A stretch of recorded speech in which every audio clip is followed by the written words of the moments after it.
I told you yesterday that the Republican primary race is not a done deal, that although Donald Trump remained in the lead with somewhere around, you know what? I don't even want to misstate the numbers. But the point was, in terms of the delegate math, Ted Cruz was right in this thing with Donald Trump, particularly with some big winner take all states coming up.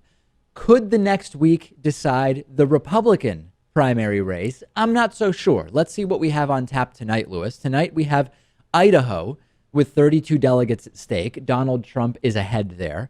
We have Michigan with 59 delegates at stake, and Donald Trump is ahead there. And we have Mississippi with 40 delegates at stake, and Donald Trump is way up there. We also have Hawaii with 19 delegates, or I guess I was corrected on Nevada. Nevada, that's the right way to say it. It's not Hawaii, it's Hawaii. I have not been pronouncing that right for, I guess, 32 years. And How did you pronounce it? Instead of Hawaii, it's Hawaii. Well, I say Hawaii. Hawaii. Interesting. In any case, doesn't even matter how we pronounce it today because we have no polling data from Hawaii that's going to tell us what's going on in Hawaii, or Hawaii.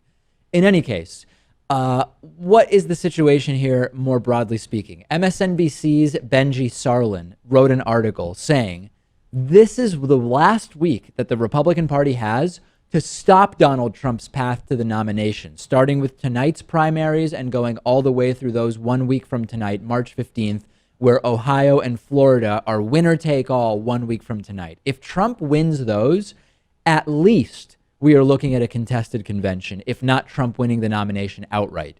Do you feel, Lewis, that Trump was deflated this weekend with Ted Cruz's strong showing and that this really may not be Trump's thing anymore?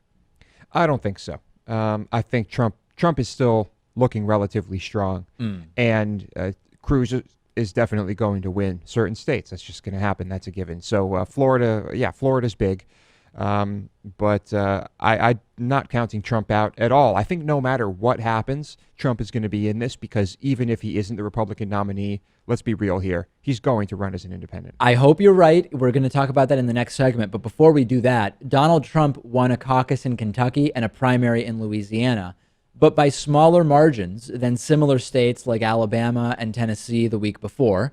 And we saw hugely improved performances from Ted Cruz, who won Maine and Kansas. So the dynamic does seem to be shifting. And the other issue here is two words, Lewis: Marco Rubio. The lack of momentum for Marco Rubio is a big factor in people going over to Ted Cruz. So let's talk about that next.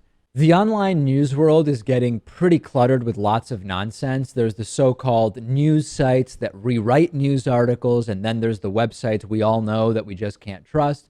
So lately, I've been reading SmashPipe, which is an online magazine whose goal is to surprise, amuse, and tell readers things they don't already know on a wide range of topics in current events and culture.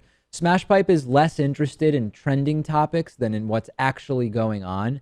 And SmashPipe has no ads whatsoever other than the reader-generated classified ad section, and they never will. SmashPipe is what happens when you, on a bad day, stub your toe on the miseries and mysteries of life. Check it out at